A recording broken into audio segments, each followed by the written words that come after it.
pain on the inside of your wrist right there, well, we're going to help you solve that. So I'm going to just mark that pain over there on the inside and hit next.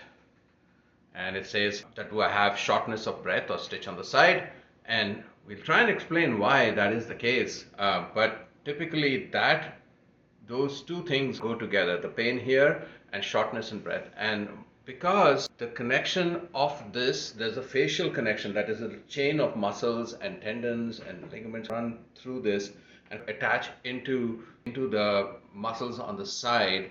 Typically these are the serratus groups of muscles. So there's the serratus anterior, the serratus posterior. We're going to talk about the serratus posterior today because serratus anterior is here on the side here, but the serratus posterior is in the back, and all of these muscles help in expanding the rib cage to help with the breathing process. And so this right here in the image, you can see that she's showing where the serratus posterior is. It's on the spine. It's on the last cervical spine and the thoracic spines. The fibers come out like this and go under the scapula and connect to the rib cage. So when they contract, they open the rib cage out, right?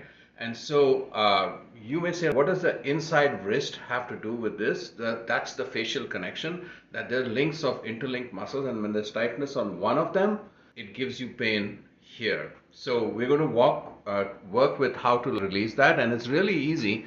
The only trick about working with the posterior superior serratus is that because it's behind the scapula, you have to move the scapula out, and the way to move the scapula out is to hold the other shoulder like that, and that pulls your scapula out and exposes the muscle, and then you just bring your ball and keep it down there and lean against the wall, and you should be able to hit the posterior superior serratus.